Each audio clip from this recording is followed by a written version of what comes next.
Ahora le dejamos sus 10 minutos a doña Fiorella Romanini de Libertad y Desarrollo.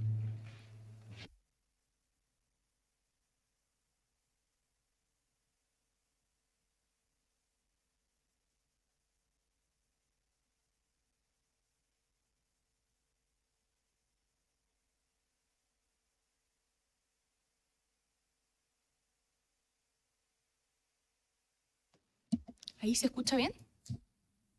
¿Sí? Ya. Lo acerco un poco más. Ya. Buenos días a todos los miembros de la comisión y invitados presentes. Mi nombre es Fiorella Romanini, soy abogada que trabaja en el área legislativa de Libertad y Desarrollo y vengo a hablar sobre los estados de excepción. En particular, en esta presentación me gustaría abordar 3 temas principalmente. En primer lugar, ¿en qué cambió la regulación de los estados de excepción respecto a la Constitución vigente al anteproyecto? Que creo que se debería elevar a estado de excepción constitucional la protección de la infraestructura crítica, que actualmente es una facultad presidencial, y que hacerme cargo de qué pasa con la facultad presidencial de disponer el resguardo de las zonas fronterizas por parte de las Fuerzas Armadas. En primer lugar, y para contextualizarnos, vamos a hablar de los cambios que hubieron en el anteproyecto.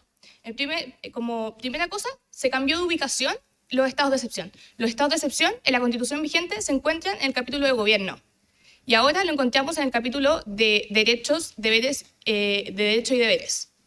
Esto tiene sentido ya que son estos los que se pueden ver vulnerados cuando se declara un estado de excepción. Vamos a decir también que se mantienen los 4 estados de excepción clásicos que se han regulado en nuestro país, que son los de asamblea, sitio, emergencia y catástrofe, y se van a incorporar una serie de normas de control. Entre estas podemos mencionar, por ejemplo, que se incorpora la obligación del presidente respecto de cada estado de excepción de dar cuenta de las medidas que se adoptan al Congreso Nacional, obligación que antes solo se extendía a los estados de emergencia y catástrofe, de forma que se uniforma el criterio.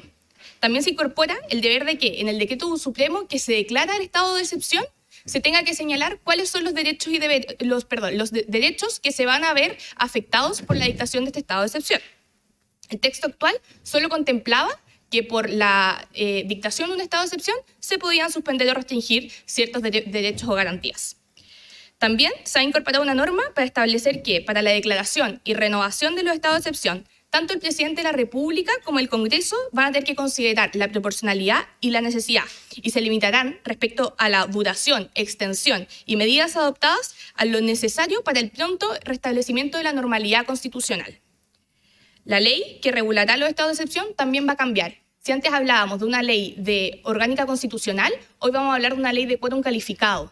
Esto es importante porque en la práctica va a significar que para la aprobación de dicha ley ya no van a ser los 4/7 que se han requerido actualmente, sino que va a ser una mayoría absoluta de los parlamentarios que se encuentran en ejercicio.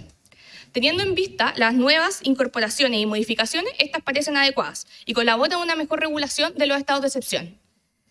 Sin embargo, tenemos que mencionar que las normas se mantienen muy similares a lo que se encuentra hoy en día en nuestra Constitución. Pese a que esta regulación nos parece adecuada, creemos que la Constitución debería regular también, como estado de excepción, la protección de la infraestructura crítica, la cual hoy es una facultad presidencial. Sin embargo, en la práctica podemos ver que opera de forma bastante parecida a un estado de excepción. Para poder hacer esta afirmación, tenemos que responder primero qué es un estado de excepción. Es un mecanismo legal de rango constitucional por el cual se altera el orden normal constitucional debido a situaciones extraordinarias, temporales y específicas, con el objetivo siempre de volver a la normalidad. Sabemos que mediante la reforma constitucional establecida por la Ley 21.542 de enero de este año, se le otorgó al presidente la facultad especial de disponer de las Fuerzas Armadas para el resguardo de la infraestructura crítica del país y de las zonas fronterizas. Mediante dicha facultad se le otorga a las Fuerzas Armadas facultades de orden público, un rol que en normalidad no han de cumplir. Por otro lado, tenemos que aclarar de qué estamos hablando cuando hablamos de infraestructura crítica. Esto, según la ley, es el conjunto de instalaciones, sistemas físicos o servicios esenciales de utilidad pública, así como aquellos cuya afectación causa un grave daño a la salud o al abastecimiento, al medio ambiente o a la seguridad. Hoy disponer de su protección es fundamental. ¿Por qué? Porque son instalaciones que son vitales para el funcionamiento de la sociedad y que hoy su protección solo se consagra como una facultad presidencial. ¿Por qué creemos que entonces que debería regularse como un estado de excepción? Primero, porque estamos convencidos de la importancia vital que tiene la victoria crítica. Segundo, porque se va a requerir el despliegue de fuerzas armadas para su protección. Y estas son necesarias en apoyo de las labores de protección de las zonas de riesgo. Pero hay que tener presente que la protección de la infraestructura crítica no es un rol permanente de las Fuerzas Armadas, sino que están actuando de dicha forma por esta situación que es anormal, excepcional. Y también por otras similitudes que nos hacen ver que en la práctica la protección de la infraestructura crítica, como se encuentra regulada, opera como un estado de excepción. Por ejemplo, se va a dictar de igual manera, mediante un decreto supremo que se encuentra firmado tanto por el presidente como por el ministro del Interior y Seguridad Pública y el ministro de Defensa Nacional.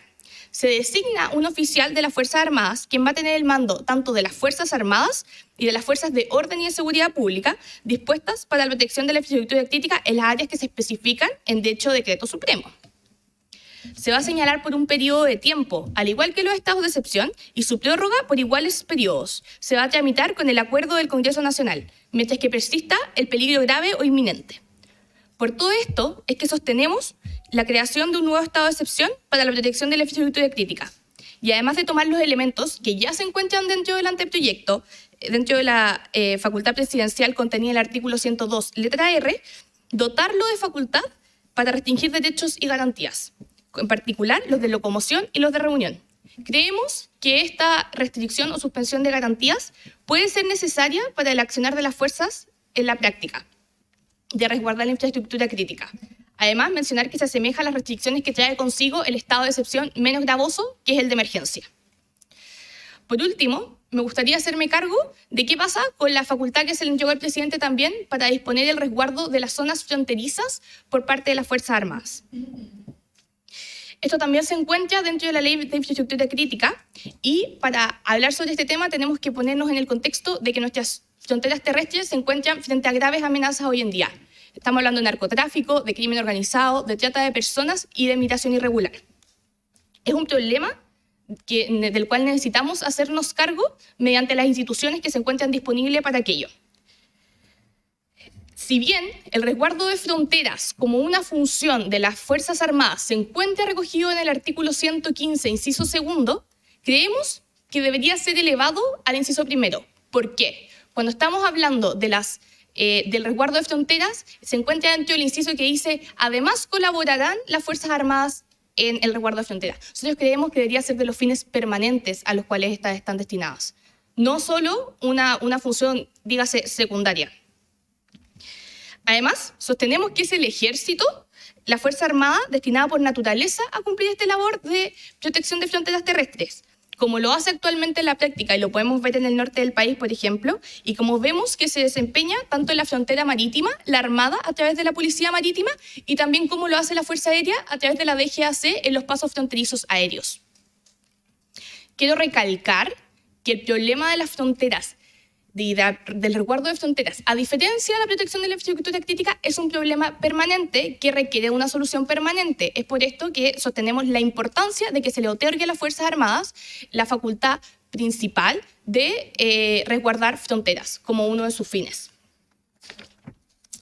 Para finalizar, me gustaría mencionar que para llevar a cabo estas ideas propuestas vamos a proponer ciertas enmiendas, como es modificar el artículo 30 del anteproyecto, disponiendo que también se puede decretar un estado de excepción en caso de que exista un peligro grave o inminente de la infraestructura crítica, incorporar un nuevo artículo 34 que regule el estado de excepción de infraestructura crítica, tomando los elementos del artículo 102, letra R, que es esta facultad especial del presidente para así disponerlo. Y también que respecto a la protección de las zonas fronterizas, en el artículo 115 se elimine desde el segundo inciso, que serían estas facultades en las que además colaboran las Fuerzas Armadas, la facultad de resguardo de fronteras, y que sea elevado al primer inciso como una de sus funciones principales. Eso sería. Muchas gracias.